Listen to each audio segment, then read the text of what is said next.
नमस्कार, स्वागत है आप सभी का डीडी न्यूज के इस खास बुलेटिन एक्सप्रेस 100 में, जहां हम आपके लिए लेकर आते हैं राजनीति, मनोरंजन, देश दुनिया, खेल और व्यापार जगत की सभी बड़ी खबरों को एक्सप्रेस यानी फटाफट अंदाज में। मैं हूं कृतिका। तो चलिए शुरुआत करते हैं एक्सप्रेस 100 की और देखते हैं खबरें तेज रफ्तार से।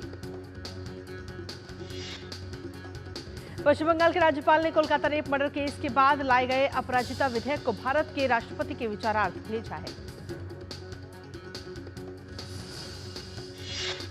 बंगाल के राजभवन ने अपराजिता बिल के मामले में विधानसभा सचिवालय की ओर से नियमों के तहत बहस का टेक्स्ट और अनुवाद न भेजने पर नाराजगी भी जताई।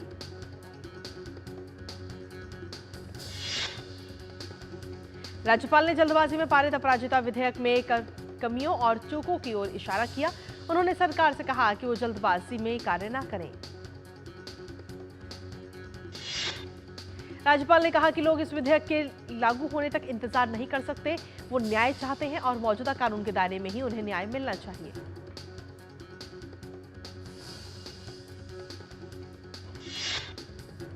तृणमूल नेता कुणाल घोष ने कहा कि गवर्नर बिल को पास करने में देरी वाली रणनीति अपना रहे हैं। राज्यपाल को ये बिल तुरंत क्लियर करना चाहिए।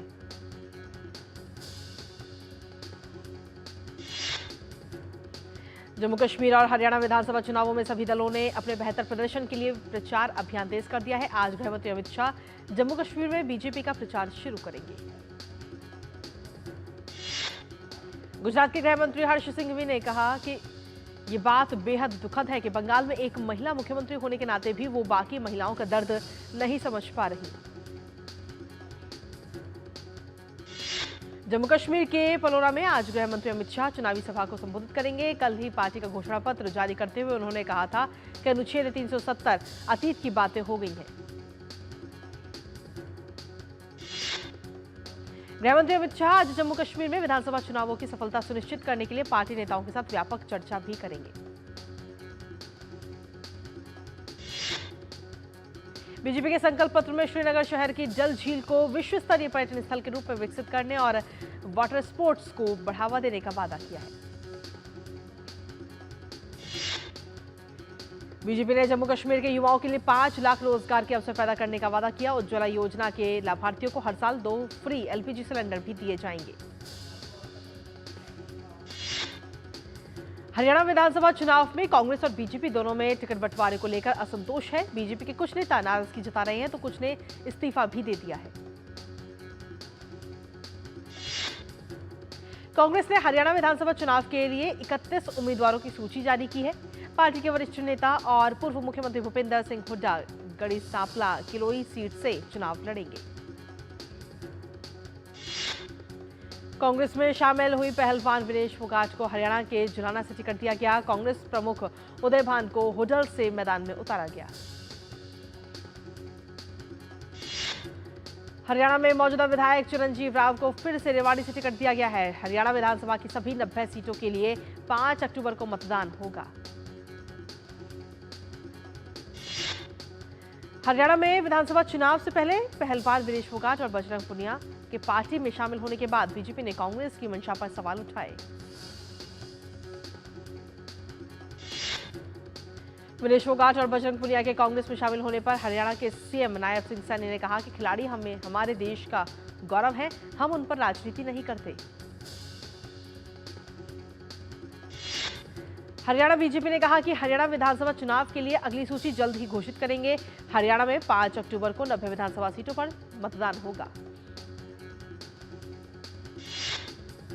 सुप्रीम कोर्ट ने उत्तराखंड सरकार के अधिकारियों के खिलाफ मुकदमा चलाने का निर्देश वाले एनजीटी के आदेश पर रोक लगा दी है। दिसंबर के दूसरे हफ्ते में आगे अगली सुनवाई होगी। कोलकाता की विशेष अदालत ने आरजीकर अस्पताल में रेप मर्डर केस के आरोपी संजय राय की न्यायिक हिरासत 14 दिन और बढ़ा दी है।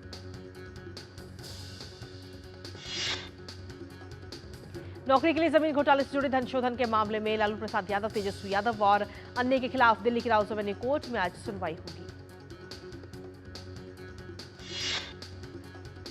केंद्रीय स्वास्थ्य मंत्री जेपी नड्डा के बिहार दौरे का आज दूसरा दिन। दरभंगा और मुजफ्फरपुर मेडिकल कॉलेज में सुपर स्पेशलिटी ब्लॉक का करेंगे उद्घाटन। उपराष्ट्रपति जगदीप धनखड़ आज उत्तर प्रदेश के गोरखपुर और चित्रकूट और मध्य प्रदेश के सतना में एक दिवसीय दौरे पर रहेंगे।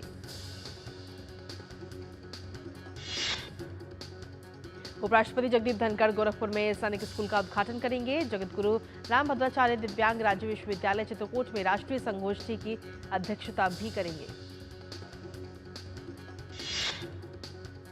वक्फ कानून पर विचार करने के लिए बनाई गई जेपीसी की चौथी बैठक में मुस्लिम संगठनों के प्रतिनिधियों ने बिल की आवश्यकता और इसके प्रावधानों पर सवाल उठाया और हंगामा किया। जेपीसी की इस बैठक में विपक्षी दलों के सांसदों ने एएसआई पर जेपीसी को गुमराह करने का आरोप लगाते हुए यहां तक चेतावनी दी कि उनके खिलाफ विशेषाधिकार का मामला बन जाएगा। त्रिपुरा के मुख्यमंत्री डॉक्टर माणिक साहा ने राज्य में बाढ़ प्रभावित क्षेत्रों के लोगों के तत्काल राहत और पुनर्वास कार्यों के लिए 564 करोड़ रुपए के विशेष पैकेज की घोषणा की है। 564 करोड़ रुपए के विशेष पैकेज में खाद्य और नागरिक आपूर्ति विभाग के लिए 70 करोड़ रुपए शामिल हैं, जहां अगले 2 महीनों के लिए हर राशन कार्ड पर हर महीने 10 किलो अतिरिक्त चावल प्रदान किया जाएगा।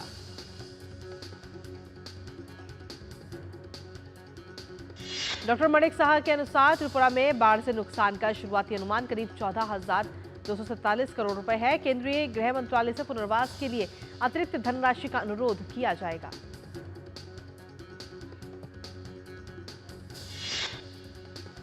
आंध्र प्रदेश और तेलंगाना के बाढ़ प्रभावित इलाकों में नौसेना, वायुसेना और एनडीआरएफ का राहत और बचाव अभियान जोरों पर है।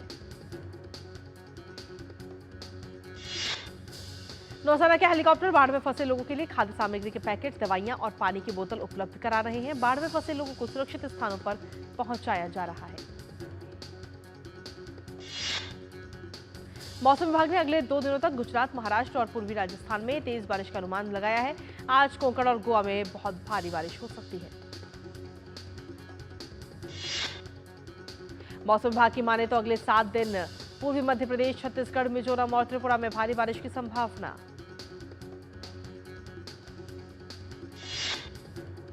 आज से 12 सितंबर तक असम, मेघालय, नागालैंड, मणिपुर और अरुणाचल प्रदेश में भी तेज बारिश होने की संभावना जताई गई है। राजधानी दिल्ली में भी बारिश लगातार जारी है। मौसम विभाग के मुताबिक आज भी दिन में बादल छाए रहेंगे और बारिश होने की भी संभावना है। पंजाब की आम आदमी पार्टी सरकार विपक्ष के निशाने पर है। यहां बीजेपी पेट्रोल और डीजल की बढ़ी कीमतों पर गहरी चिंता व्यक्त की है।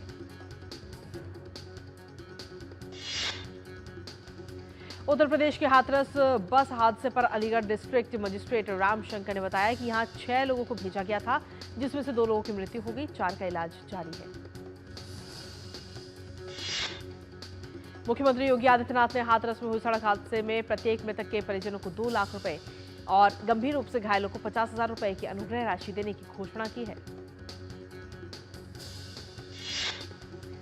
हाथरस में हुए दर्दनाक हादसे पर राष्ट्रपति द्रौपदी मुर्मू और प्रधानमंत्री नरेंद्र मोदी ने भी शोक जताया है। आज गणेश चतुर्थी धूमधाम के साथ मनाई जा रही है। गणपति बप्पा मोरया के जयकारों के साथ भक्तगण अपने अपने घरों में भगवान श्री गणेश की स्थापना के साथ पूजा अर्चना कर रहे हैं। गणेश चतुर्थी के अवसर पर सिद्धिविनायक मंदिर में पहली आरती की गई। इस दौरान मंदिर में श्रद्धालुओं की भी काफी भीड़ नजर आई। गणेश चतुर्थी के अवसर पर मुंबई के लाल बागचा राजा के दर्शन के लिए सुबह से ही श्रद्धालु उमड़ रहे हैं।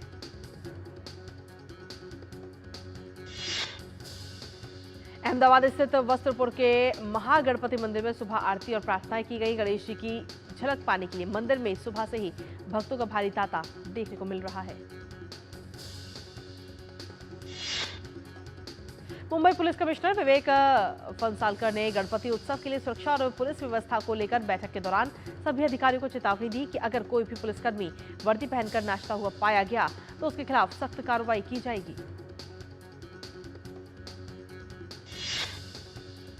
क्राइसिल एमआई एंड रिसर्च की ताजा रिपोर्ट के मुताबिक बीते अगस्त में भारत में खाने की थालियों की कीमतों में पिछले वर्ष के मुकाबले गिरावट देखने को मिली है। रिपोर्ट के मुताबिक सालाना आधार पर घर में पकाए जाने वाले खाने की शाकाहारी थाली की कीमत में 8% की गिरावट आई है। इसका श्रेय मोटे तौर पर टमाटर की कीमतों में 51% की बढ़ी हुई गिरावट को देखा गया। वहीं मांसाहारी थाली की कीमत में 12% की गिरावट दर्ज की गई है। थाली की लागत में कमी का एक बड़ा कारण एलपीजी की कीमतों में आई कमी को बताया जा रहा है। एलपीजी के दाम में 27% की गिरावट दर्ज की गई। साथ ही वनस्पति तेल, मिर्च और कुछ मसालों की कीमतों में भी शाकाहारी थाली के सस्ता होने की वजह से बताई गई है। विश्व के प्रमुख डिजिटल भुगतान प्लेटफॉर्म्स को पीछे छोड़ते हुए भारत के यूनिफाइड पेमेंट्स इंटरफेस यूपीआई ने इस वर्ष अप्रैल से जुलाई के बीच लगभग 81 लाख करोड़ रुपए का लेन देन किया है। ग्लोबल पेमेंट हब पे सिक्योर के ताजा आंकड़ों के अनुसार पिछले वर्ष के मुकाबले यूपीआई में 37% की बढ़ोतरी हुई है।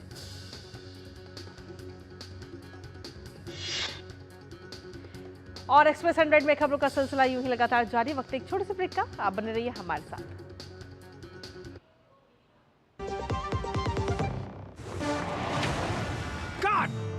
सुरक्षा की गारंटी हर चीज में जरूरी है, चाहे वो मुश्किल स्टंट हो या अच्छी फसल। इसीलिए ले आइए IIL के ट्रैक्टर ब्रांड का शिनबार, जो देता है सुंडी और ट्रिप से सुरक्षा की गारंटी। सर, आप बहुत लकी हैं कि आपके बेटे ने हेल्थ इंश्योरेंस और बाकी सारी फॉर्मेलिटीज टाइम से पूरी कर दी है। मेरा बेटा? तो फिर आप? पॉलिसी बाजार। क्लेम के टाइम पे हमेशा आपकी हेल्प को तैयार। पॉलिसी बाजार, 1 करोड़ का हेल्थ इंश्योरेंस सिर्फ 390 रुपए महीने से शुरू। बात जब पीढ़ियों के लिए बनने वाले घर की हो तो जिम्मेदारी बड़ी हो जाती है। गैलेंट समझता है ये जिम्मेदारी। अब डबल M रिब्स के साथ गैलेंट एडवांस TMT रीबार, निर्माण का रियल हीरो। और ब्रेक के बाद एक बार फिर से स्वागत है आप सभी का। तो सबसे पहले बात करते हैं, आज प्रधानमंत्री नरेंद्र मोदी ने देशवासियों को गणेश चतुर्थी की शुभकामनाएं दी हैं। प्रधानमंत्री ने सोशल मीडिया प्लेटफॉर्म एक्स पर एक पोस्ट किया, जिसमें प्रधानमंत्री की तरफ से लिखा गया कि समस्त देशवासियों को गणेश चतुर्थी की हार्दिक शुभकामनाएं, गणपति बप्पा मोरया। और साथ ही आपको बता दें कि प्रधानमंत्री नरेंद्र मोदी ने सोशल मीडिया प्लेटफॉर्म एक्स पर गणेश चतुर्थी का एक वीडियो भी साझा किया है, और वो वीडियो भी आपको दिखाते हैं।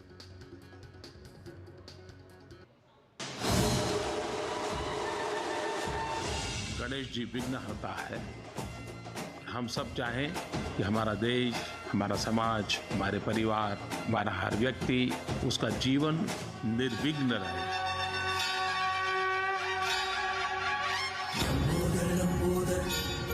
उत्सव समाज की शक्ति होता है। उत्सव व्यक्ति और समाज के जीवन में नए प्राण भरता है।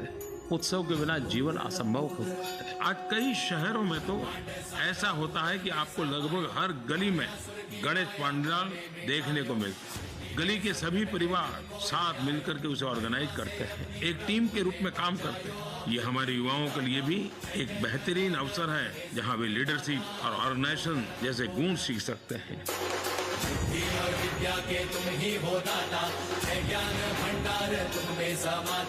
गणेशोत्सव की बात करते हैं तो लोकमान्य तिलक जी की याद आना बहुत स्वाभाविक है। सार्वजनिक गणेश उत्सव की परंपरा लोकमान्य तिलक जी की देन है।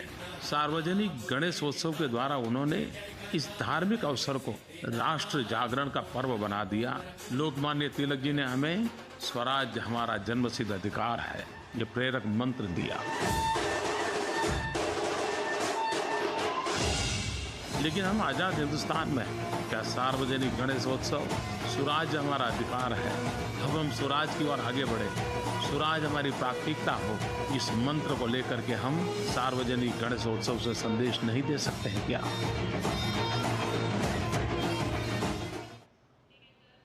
तो प्रधानमंत्री नरेंद्र मोदी ने सोशल मीडिया प्लेटफॉर्म एक्स पर ये वीडियो साझा किया है, और इस वीडियो को साझा करते हुए उन्होंने अपने इस पोस्ट में लिखा है कि सभी देशवासियों को गणेश चतुर्थी की ढेरों सारी शुभकामनाएं। और इसी के साथ में दूरदर्शन के जितने भी दर्शक इस वक्त हमें देख रहे हैं, उन सभी दर्शकों को भी हमारी तरफ से गणेश चतुर्थी की ढेरों सारी शुभकामनाएं। और इसी के साथ चलिए अब वापस रुक करते हैं एक्सप्रेस 100 का। जुलाई में यूपीआई लेन देन 20,60,000 करोड़ को पार कर गया। ये किसी एक महीने में किया जाने वाला सबसे अधिक लेन देन था। टाइम मैगजीन ने 2024 के लिए आर्टिफिशियल इंटेलिजेंस में अपनी 100 सबसे प्रभावशाली लोगों की लिस्ट जारी की। लिस्ट में आईटी मंत्री अश्विनी वैष्णव, इन्फोसिस के को फाउंडर नंदन नीलेकणी भी शामिल हैं। टाइम ने अश्विनी वैष्णव के बारे में कहा है कि उनके नेतृत्व में भारत के अगले 5 साल के अंदर सेमीकंडक्टर बनाने वाले टॉप 5 देशों में शामिल होने की उम्मीद है। टाइम की एआई लिस्ट में अनिल कपूर को सितंबर 2023 में एआई द्वारा उनकी फोटो के गलत इस्तेमाल पर एक ऐतिहासिक जीत के बाद शामिल किया गया। अडानी ग्रुप इजराइल की एक कंपनी के साथ मिलकर महाराष्ट्र में कुल 83,947 करोड़ रुपए के निवेश से एक सेमीकंडक्टर मैन्युफैक्चरिंग प्लांट लगाने जा रहा है। महाराष्ट्र सरकार ने हाई टेक्नोलॉजी वाले 4 विशाल प्रोजेक्ट्स को मंजूरी दी है, जिनमें अडानी ग्रुप का टावर सेमीकंडक्टर के साथ साझेदारी वाला प्रोजेक्ट भी शामिल है। 30 अगस्त को खत्म हुए सप्ताह के दौरान देश के विदेशी मुद्रा भंडार में 2.299 अरब डॉलर की बढ़ोतरी दर्ज की गई। भारत का विदेशी मुद्रा भंडार 683.987 अरब डॉलर के नए रिकॉर्ड स्तर पर पहुंचा। भारत की एयरलाइन कंपनी स्पाइसजेट ने ऋण, इक्विटी और प्रमोटरों द्वारा पूंजी निवेश से 3200 करोड़ रुपए जुटाने की योजना बनाई। स्पाइसजेट ने क्यूआईपी के जरिए 2500 करोड़ रुपए और वारंट और प्रमोटर निवेश के माध्यम से 736 करोड़ रुपए जुटाने की योजना बनाई। स्विट्जरलैंड के संघीय मंत्रिमंडल ने भारत और यूरोपीय मुक्त व्यापार संघ के बीच महत्वाकांक्षी व्यापार समझौते की मंजूरी देने की प्रक्रिया शुरू की है। अमेज़न ने इस साल के अंत तक भारत से 13 अरब डॉलर के निर्यात का लक्ष्य रखा है। इसके अमेज़न ग्लोबल सेलिंग कार्यक्रम को 2015 में लॉन्च किया गया था। अमेज़न से अब तक 1.50 लाख निर्यातक जुड़े हैं। ये सभी पूरी दुनिया में 40 करोड़ से ज्यादा मेड इन इंडिया उत्पादों को अमेज़न के जरिए बेचते हैं। अंतर्राष्ट्रीय स्तर पर कच्चे तेल की कीमतों में घटबढ़ के बीच घरेलू स्तर पर पेट्रोल और डीजल के दामों में आज कोई बदलाव नहीं हुआ। भारत ने उभरते बाजारों के लिए जारी निवेश योग्य बाजार सूचकांक में चीन को पछाड़कर शीर्ष स्थान हासिल कर लिया है। भारतीय इक्विटी का कुल भार 22.27% है, जो चीनी शेयरों से आगे है। मॉर्गन स्टैनली नोट में बताया गया कि भारत का बढ़ता सूचकांक भार उत्साह का संकेत हो सकता है। अगस्त में देश में 40 लाख से ज्यादा नए डीमैट अकाउंट खुले हैं, जिसके कारण कुल डीमैट खातों की संख्या 17 करोड़ के आंकड़े को पार कर गई है। 2024 की शुरुआत से अब तक हर महीने करीब 40 लाख नए डीमैट अकाउंट खुल रहे हैं। चालू वर्ष के शुरुआती 8 महीनों में करीब 3.2 करोड़ डीमैट अकाउंट खुल चुके हैं। सभी की ओर से की गई स्टडी में कहा गया कि बड़ी संख्या में निवेशक केवल आईपीओ में हिस्सा लेने के लिए डीमैट खाते खोल रहे हैं। अमेरिका में एक पाकिस्तानी नागरिक को न्यूयॉर्क शहर में आतंकवादी हमले की साजिश रचने के आरोप में गिरफ्तार किया गया। उस पर आईएसआईएस को भी मदद करने का आरोप है। अमेरिकी न्याय विभाग के एक बयान में कहा गया कि आरोपी पाकिस्तानी नागरिक से कड़ी पूछताछ की जा रही है। 20 वर्षीय गिरफ्तार आरोपी मोहम्मद शाहजेब खान ने 7 अक्टूबर के आसपास न्यूयॉर्क में आतंकवादी हमले की योजना बनाई थी। दोष साबित होने पर 20 साल की जेल की सजा हो सकती है। अमेरिका के पूर्व राष्ट्रपति और रिपब्लिकन पार्टी के राष्ट्रपति उम्मीदवार डोनाल्ड ट्रंप के मैनहट्टन गुप्त धन आपराधिक मुकदमे में सजा को स्थगित कर दिया गया है। ट्रंप की सजा का ऐलान 26 नवंबर को किया जाएगा। ट्रंप को सजा 18 सितंबर को सुनाई जानी थी, जिसे अब इसे करीब 68 दिन आगे बढ़ा दिया गया है। जज ने कहा कि अगर 18 सितंबर को सजा सुनाई जाती है तो लोगों को लगेगा कि इस सजा का उद्देश्य नवंबर में होने वाले चुनाव को प्रभावित करना है। ट्रंप ने हैरिस और कट्टरपंथी डेमोक्रेट पार्टी को अपराध की लहर और राष्ट्र विनाशकारी सीमा पर आक्रमण करने का आरोप लगाया। साथ ही फिर से चुने जाने पर इन मुद्दों को समाप्त करने का भी वादा किया। अमेरिका ने यूक्रेन की लंबी दूरी तक मार करने वाले हथियारों की मांग खारिज कर दी है। अमेरिका को लगता है कि यूक्रेन का रूस पर हमला तीसरे विश्व युद्ध का कारण बन सकता है। कहने के प्राथमिक बोर्डिंग स्कूल में लगी भीषण आग की चपेट में आकर 17 बच्चों की मौत हो गई जबकि 13 घायल हो गए। पैरालंपिक की पदक तालिका में भारत 17वें नंबर पर पहुंच गया है। भारत की झोली में अब तक कुल 27 पदक हो चुके हैं, 6 स्वर्ण, 9 रजत और 12 कांस्य पदक। भारत के लिए 27वां मेडल शॉटपुट F57 इवेंट में आया। नागालैंड के 40 वर्षीय होकाटो होतोजे सेमा ने अपने चौथे प्रयास में 14.65 मीटर थ्रो किया और 27वां पदक हासिल किया। पदक तालिका में चीन 83 स्वर्ण, 64 रजत और 41 कांस्य पदक के साथ कुल 188 पदक जीतकर पहले नंबर पर बना हुआ है। प्रधानमंत्री नरेंद्र मोदी ने पैरालंपिक खेलों में पदक विजेताओं से फोन पर बात कर बधाई दी। पीएम ने पैरा एथलीट हरविंदर सिंह, कपिल परमार, प्रणव सुरमा, सचिन सर्जेराव खिलाड़ी और धर्मवीर से टेलीफोन पर बात करके जीत की बधाई उन्हें दी। पैरालंपिक में आज के दिन साइकिलिंग, कनोई, स्विमिंग और एथलेटिक्स में भी भारतीय खिलाड़ी अपनी चुनौती पेश करेंगे। साइकिलिंग के महिला वर्ग में ज्योति गडेरिया जबकि पुरुष वर्ग में अरशद आयक अपना दम दिखाएंगे। कनोई के सेमीफाइनल में प्राची यादव भी जीतकर फाइनल तक पहुंचने की कोशिश करेंगी। कनोई के सेमीफाइनल में यश कुमार के मुकाबले पर भी खेल प्रेमियों की नजर रहेगी। वहीं स्विमिंग में भी सुयश यादव से काफी उम्मीदें हैं। एथलेटिक्स के 200 मीटर T12 के फाइनल में सिमरन से पदक की उम्मीद बनी हुई है तो पुरुष जेवलिन में नवदीप भी निगाहें रहेंगी। ओलंपिक पदक विजेता नीरज चोपड़ा डायमंड लीग का फाइनल खेलेंगे। फाइनल 13 और 14 सितंबर को ब्रुसेल्स में होगा।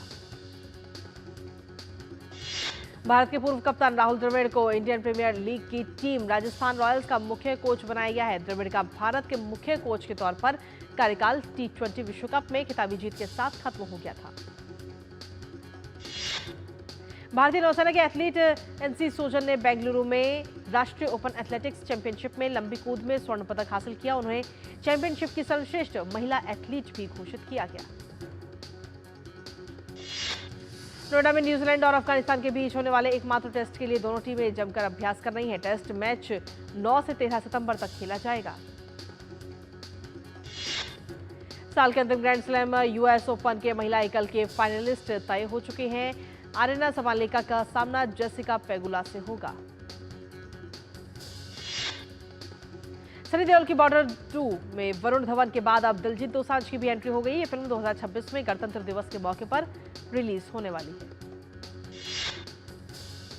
तलपति विजय की film the greatest of all time सिनेमाघरों में दस्तक दे चुकी है। पहले ही दिन फिल्म ने 40 करोड़ रुपए से ज्यादा की कमाई की। गुल्लक सीरीज में अपने अभिनय के लिए मशहूर अभिनेता वैभव राजगुप्ता ने film greatest of all time के हिंदी संस्करण में विजय के लिए डबिंग की है। वैभव ने इंस्टाग्राम पर एक लंबे नोट में विजय के प्रति आभार और प्रशंसा भी व्यक्त की है। बॉलीवुड एक्ट्रेस दीपिका पादुकोण ने गणेश चतुर्थी के मौके पर पति रणवीर सिंह और अपने माता पिता, सास ससुर के साथ सिद्धिविनायक मंदिर पहुंची। कड़ी सुरक्षा के बीच कपल ने बप्पा का आशीर्वाद लिया। साउथ सुपरस्टार जूनियर एनटीआर की फिल्म देवरा की यूएस में एडवांस बुकिंग शुरू हो चुकी है। फिल्म ने यूएस में 15,000 से ज्यादा टिकट बेचने वाली सबसे तेज भारतीय फिल्म बनकर एक नया रिकॉर्ड बनाया। रैपर और गायक बादशाह ने अपनी पूर्व पत्नी जस्मीन मसीह से तलाक के बारे में खुलकर बात की। उन्होंने कहा कि उन्होंने और उनकी पत्नी ने हर संभव कोशिश की। फिल्म छिछोरे की रिलीज के 5 साल पूरे होने पर श्रद्धा ने दिवंगत अभिनेता सुशांत सिंह राजपूत के अलावा फिल्म के सेट की कई तस्वीरें साझा की और साथ ही एक खास नोट भी लिखा। Hit comic web series panchayat का तमिल रीमेक थलाईवेटियन पलायम OTT पर रिलीज के लिए तैयार है। सीरीज का प्रीमियर प्राइम वीडियो पर 20 सितंबर को तमिल में होगा, जिसमें अंग्रेजी में सबटाइटल होंगे। भुवन बम के सीरीज ताज़ा खबर का सीजन 2 को 27 सितंबर 2024 में OTT पर रिलीज किया जाएगा। यह डिज्नी प्लस हॉटस्टार पर हिंदी, तमिल, तेलुगु, मलयालम, कन्नड़, बंगाली और मराठी में उपलब्ध होगी। और एक्ट्रेस हिना खान अपने बॉयफ्रेंड रॉकी जायसवाल के साथ बप्पा के दर्शन करने के लिए पहुंची। हिना ने हाल ही में लालबाग के राजा के दर्शन करते हुए अपने इंस्टाग्राम पर फोटोज शेयर की हैं। और इसी के साथ फिलहाल एक्सप्रेस 100 में मुझे और हमारी पूरी टीम को दीजिए अनुमति। नमस्कार।